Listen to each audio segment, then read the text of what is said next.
जब वाराणसी से एक हैरान करने वाला मामला सामने आया है, जहां आप अगर इस मामले को सुनेंगे तो आपके पैरों तले जमीन खिसक जाएगी। ये मामला वाराणसी के थाना पांडेपुर क्षेत्र के एक गांव का ये पूरा मामला है, जहां एक हिंदू की लड़की के साथ 23 मुसलमान के लड़कों ने बलात्कार किया है।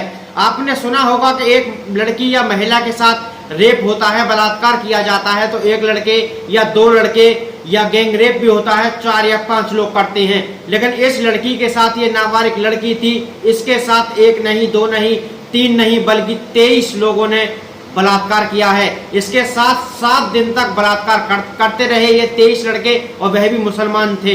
ये लड़की अपने कॉलेज से अपने घर जा रही थी, तभी इसका एक जो बॉयफ्रेंड था, इसका प्रेमी, वह इसके पास आता है और कहता है कि मैं तुझे डेट पे कैफे में लेके चलता हूं। तो ये उसके साथ कैफे में चली जाती है। उसे नहीं पता था कि उसके साथ कुछ गलत होने वाला है। वह उस पर भरोसा करती है और उसके साथ चली जाती है। वह उसे नशीली चीज खिलाता है जिससे वह बेहोश हो जाती है, और उसके साथ पहले वो बलात्कार करता है, फिर बलात्कार वो कर लेता है। उसके बाद उसके कुछ दोस्त आते हैं और वह उसे अपने साथ ले जाते हैं। उन 23 लड़कों ने इसे अपने साथ 7 दिन तक रखा और इसके साथ बलात्कार करते रहे। जब परिजन परेशान हो गए कि हमारी लड़की कॉलेज से घर नहीं लौटी है, तो वह पासी के थाने में जाके रिपोर्ट दर्ज कराते हैं। पुलिस रिपोर्ट दर्ज कर लेती है। गुमशुदगी की रिपोर्ट में जब मामला तैयार हो जाता है तो पुलिस इस मामले की जांच करने लगती है। लड़की का कोई अता पता नहीं चल पा रहा था। फिर 7 दिन बाद लड़की अपने आप घर लौटती है।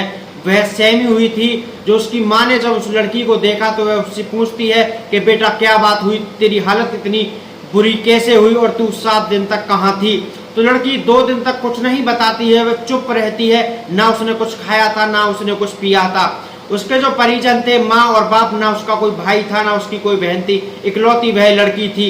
वह लड़की जिसके साथ बलात्कार किया, वो कैसे अपने माँ बाप को बताए, कैसे बताए कि वह अपने प्रेमी के साथ गई थी और उसने मेरे साथ ये घिनौना काम किया और अपने दोस्तों से भी वह कराया। लेकिन वह परेशान रह जाती है। 2 दिन तक ना वह कुछ खाती है, ना कुछ वह पीती है। तो घर वाले भी परेशान थे। वह उससे जब उसकी माँ बार बार पूछती थी कि बेटा क्या हुआ, तो वह कुछ नहीं बताती थी और ना ही कुछ बोलती थी।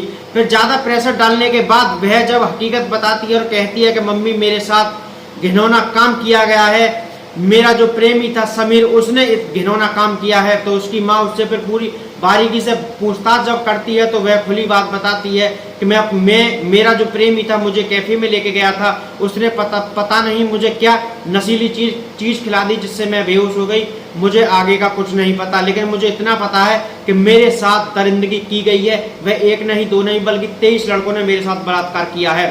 वह नाबालिग थी। जब परिजन इस मामले को लेकर, अपनी लड़की को लेकर जब पासी के थाने पांडेपुर में पहुंचते हैं, तो जब ये मामला पुलिस के संज्ञान में जाता है तो पुलिस भी पूरी तरह से हैरान रह जाती है। वह सोचती है कि इस सरकार में इतना भी घिनौना काम लोग कर सकते हैं, जिनको बाबा के बुलडोजर से भी डर नहीं है, किसी अन्य व्यक्ति से भी डर नहीं है। जब सरकार से कोई डर नहीं है, ना ही पुलिस प्रशासन से डर है।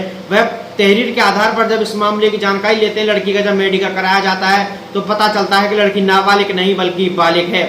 जब उसका मेडिकल कराया गया, जब पता चला है कि हाँ 1 नहीं 2 नहीं बल्कि 23 लड़कों ने उसके साथ बलात्कार किया है, पुलिस आगे की विधिक कार्रवाई कर रही है और आरोपियों का पता लगा रही है। आरोपियों को सख्त से सख्त सजा दी जाएगी।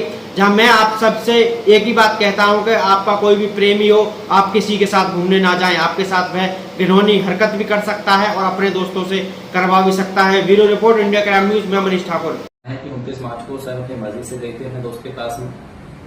4 तारीख को पीड़िता के परिजनों द्वारा पुलिस को थाना लालपुर को सूचना दी गई कि उनकी बच्ची घर से चली गई है। उसके संबंध में उन्होंने गुमशुदगी दर्ज करवाई थी और सेम ही डे थाना लालपुर पुलिस द्वारा बच्ची को सकुशल बरामद किया गया। उस दिन ना पीड़िता के द्वारा ना उनके परिजनों द्वारा किसी तरह की कोई शिकायत की गई कि कोई दुष्कर्म हुआ है। आज 6 अप्रैल को पीड़िता और उनके परिजनों द्वारा सामूहिक दुष्कर्म के संबंध में तहरीर दी गई है। उसके संबंध में सुसंगत धारा में मुकदमा पंजीकृत किया जा रहा है। जैसा कि कुछ मीडिया आउटलेट्स में चल रहा है कि बच्ची नाबालिग है, मैं बताना चाहूंगा बच्ची बालिग है और सुसंगत धारा में मुकदमा पंजीकृत कर रहे हैं। और तहरीर में जिन व्यक्तियों का नाम दिया गया है उसी के संबंध में 6 व्यक्तियों को अभी तक हिरासत में लिया गया है पुलिस के द्वारा और उनसे संबंधित